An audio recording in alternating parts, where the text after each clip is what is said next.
ವ್ಯಾಪಾರದ ಒತ್ತಡ ಗುರುಗಳೇ, ಹಾಗಾಗಿ ಬರೋದಕ್ಕೆ ಸ್ವಲ್ಪ ದಿನ ಆಯಿತು. ಇರಲಿ ಆಚಾರ್ಯರೇ, ದುಡಿಮೆಯೇ ದೇವರು. ನೀವು ಕ್ಷೇಮವಲ್ಲವೇ? ತಮ್ಮ ದಯದಿಂದ ಎಲ್ಲರೂ ಕ್ಷೇಮ ಗುರುಗಳೇ. ಪ್ರಸಾದವನ್ನು ಸ್ವೀಕರಿಸಿ ಹೊರಡಿ.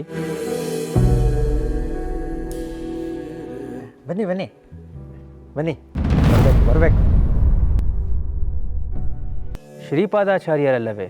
ಎಷ್ಟು ದಿನವಾಯಿತು ನಿಮ್ಮನ್ನು ನೋಡಿ. ಆರೋಗ್ಯವಾಗಿದ್ದೀರಲ್ಲವೇ? ನಮಗೇನು ಗುರುಗಳೇ, ಆಯಸ್ಸು, ಆರೋಗ್ಯ, ಸಿರಿ, ಸಂಪತ್ತು ಎಲ್ಲವೂ ಸಮೃದ್ಧವಾಗಿದೆ. ಬಹಳ ಸಂತೋಷ. ಶ್ರೀಹರಿ ನಿಮ್ಮನ್ನು ಚೆನ್ನಾಗಿಟ್ಟಿರಲಿ. ಚೆನ್ನಾಗಿಟ್ಟಿದ್ದಕ್ಕೆ ಅಲ್ಲವೇ ನಮ್ಮ ತಂದೆ ತಾತನವರ ಕಾಲದಿಂದಲೂ ಮಠಕ್ಕೆ ಕೈತುಂಬ ನೀಡ್ತಾ ಇರೋದು. ಇಂದೂ ಸಹ 100 ಮೂಟೆ ದಿನಸಿ, ಎಷ್ಟು ಹೇಳಿ, 100 ಮೂಟೆ ದಿನಸೆ ಕಾಣಿಕೆಯಾಗಿ ಕೊಡ್ತಾ ಇದ್ದೇನೆ. ಹೌದು ಗುರುಗಳೇ, ಇವರು ನಮಗೆ ಸೋದರ ಮಾವನೇ ಆಗಬೇಕು. ಆ ಗರ್ಭ ಶ್ರೀಮಂತರು. ದಾನ ಧರ್ಮದಲ್ಲಂತೂ ಎತ್ತಿದ ಕೈ.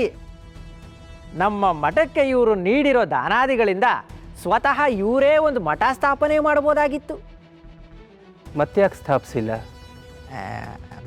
ಅದು ಅದು ಮಠವೆಂದರೆ ಅದು ವ್ಯಾಪಾರ ಕೇಂದ್ರವಲ್ಲ, ಒಂದು ಪರಂಪರೆ. ಅನ್ನ, ಅಕ್ಷರ, ಜ್ಞಾನ, ಧರ್ಮ, ಭಕ್ತಿಯ ಸಮ್ಮಿಲನ. ಸಮಾಜದ ತಪ್ಪು ಒಪ್ಪುಗಳನ್ನು ತಿದ್ದಿ ನ್ಯಾಯ ಮಾರ್ಗದಲ್ಲಿ ನಡೆಸುವ ಗುರುಸ್ಥಾನ. ಉಳ್ಳವರೆಲ್ಲ ತೆರೆದುಕೊಡುವ ಲಾಭ ನಷ್ಟದ ಅಂಗಡಿಯಲ್ಲ ಮಠ.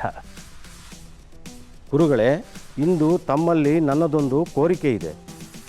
ಹೇಳಿ ಆಚಾರ್ಯರೇ. ನಾನು ತಂದಿರುವ ದವಸ ಧಾನ್ಯಗಳಿಂದ ಇಂದು ಮಠದಲ್ಲಿ ಅನ್ನ ಸಂತರ್ಪಣೆ ಆಗಬೇಕು. ಪ್ರತಿಯೊಂದು ಅಕ್ಕಿ ಕಾಳಿನ ಮೇಲೂ ತಿನ್ನುವವರ ಹೆಸರಿರುತ್ತದೆ ಎಂದು ಹಿರಿಯರು ಹೇಳುತ್ತಾರೆ. ಯಾರ ಅನ್ನದ ಋಣ ಎಲ್ಲಿದೆಯೋ ಯಾರಿಗೆ ಗೊತ್ತು? ಋಣವಿದ್ದರೆ ಎಲ್ಲವೂ ಆದೀತು.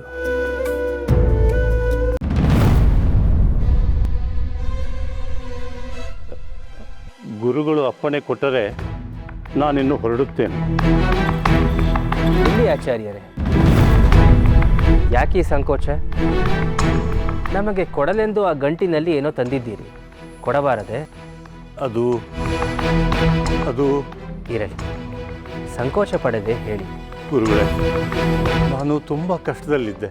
ಕಳೆದ ವರ್ಷ ಶ್ರೀಮಠಕ್ಕೆ ಬಂದು ತಮ್ಮ ಆಶೀರ್ವಾದ ಪಡೆದು ಹೋದ ಮೇಲೆ ನನ್ನ ಆರೋಗ್ಯ ಸುಧಾರಿಸಿತು. ತಮ್ಮ ಕೈಯಿಂದಲೇ ಕೃಷಿ, ಬಿತ್ತನೆ, ಬೀಜ, ಧನ ಸಹಾಯ ಪಡೆದು ಹೋಗಿದ್ದೆ. ಕಷ್ಟಪಟ್ಟು ದುಡಿಮೆ ಮಾಡಿದಾಗ ನಿಮ್ಮ ದಯೆಯಿಂದ ಒಳ್ಳೆ ಫಸಲು ಕೂಡ ಬಂತು.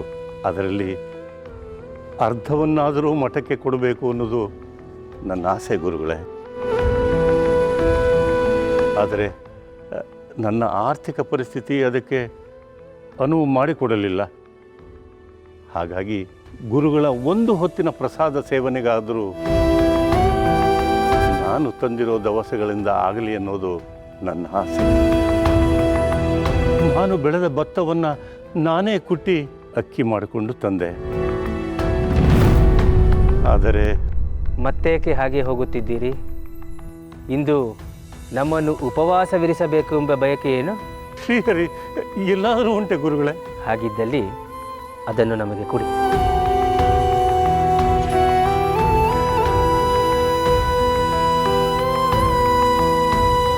ಆಚಾರ್ಯರೇ, ಒಂದು ಹರಿವಾಣವನ್ನು ತನ್ನಿ.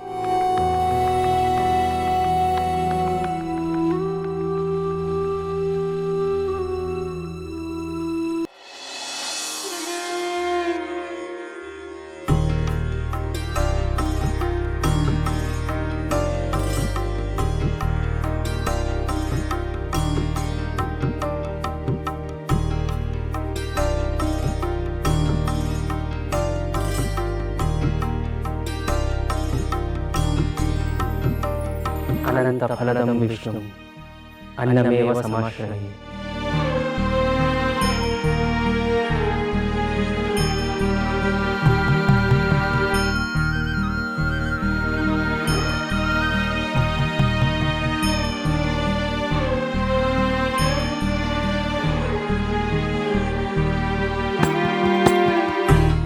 ಹರೇ ಕೃಷ್ಣ. ಇವತ್ತಿನ ಪ್ರಸಾದ ಇದರಿಂದಲೇ ಆಗಬೇಕೆಂದು ಬಾಣಸಿಗರಿಗೆ ಹೇಳಿ. ನಮಗೆ ಮಾತ್ರ ಅಲ್ಲ, ಮಠದ ಭಕ್ತರಿಗೂ, ವಿದ್ಯಾರ್ಥಿಗಳಿಗೂ, ಬಂದಿರುವ ಅತಿಥಿಗಳಿಗೂ ಮತ್ತು ಊರಿನವರಿಗೂ ಕೂಡ.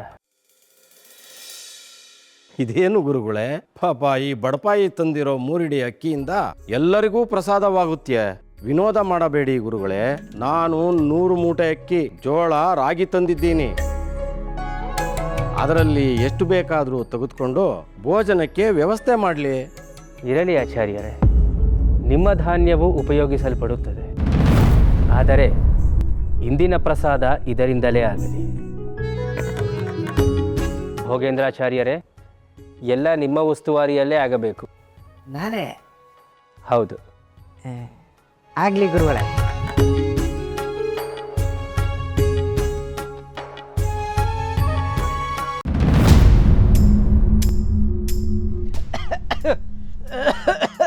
ಭಟ್ರೆ, ಭಟ್ರೆ, ಬಂದೆ ಆಚಾರ್ಯರೇ.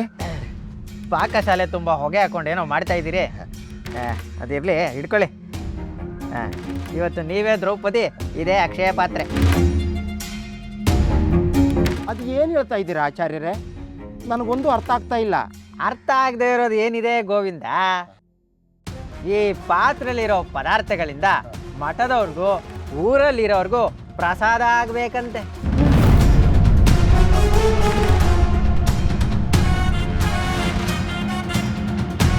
ಇಷ್ಟು ಪದಾರ್ಥದಲ್ಲಿ ಅದು ಹೇಗೆ ಸಾಧ್ಯ ಆಚಾರ್ಯರೇ? ನೀವು ಹೇಳಿದ ಹಾಗೆ ನಮ್ಮ ಪಾಕಶಾಲೆಯಲ್ಲೇನಾದರೂ ಅಕ್ಷಯ ಪಾತ್ರೆ ಇದೆಯಾ? ಅದೇ ನನಗೂ ಅನುಮಾನ ಗೋವಿಂದ. ಗುರುಗಳು ಹೇಳಿದ್ದಾರೆ ಅಂದಮೇಲೆ ನಿಮ್ಮ ಹತ್ರ ಅಕ್ಷಯ ಪಾತ್ರೆ ಇದ್ರೂ ಇರ್ಬೋದೇನ?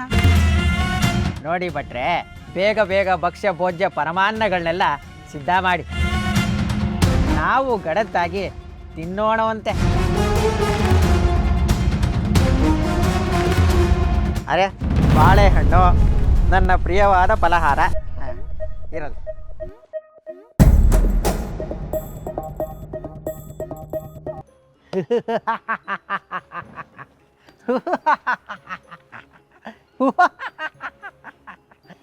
ಯಾಕೆ ಗುರುಗಳೇ ನಗ್ತಾ ಇದ್ದೀರಾ? ಇನ್ನೇನು ಗೋವಿಂದ, ಗುರುಗಳ ಮರ್ಯಾದೆ ತೆಗೆಯೋದಕ್ಕೆ ನಮಗೆ ಸಿಕ್ಕಿರೋದು ಇದೊಂದು ಸುವರ್ಣಾವಕಾಶ. ಅಂದರೆ ನೀನು ಈಗಲೇ ಊರೊಳಗಡೆ ಹೋಗಿ ಭಕ್ತರ ಹೆಸರಲ್ಲಿ ಸಿಕ್ದವ್ರನ್ನೆಲ್ಲ ಊಟಕ್ಕೆ ಕರೆದ್ಕೊಬಾ. ಬಂದವರು ಊಟ ಸಿಕ್ಕದೆ ಶಾಪ ಹಾಕೊಂಡು ಹೋದರೆ ಗುರುಗಳ ಮರ್ಯಾದೆ ಮಣ್ಣು ಪಾಲಾಗತ್ತೆ. ಏನಾಗತ್ತೆ? ಮಣ್ಣು ಪಾಲಾಗುತ್ತೆ. ಮತ್ತೆ ಹೊರಡು ಗೋವಿಂದ.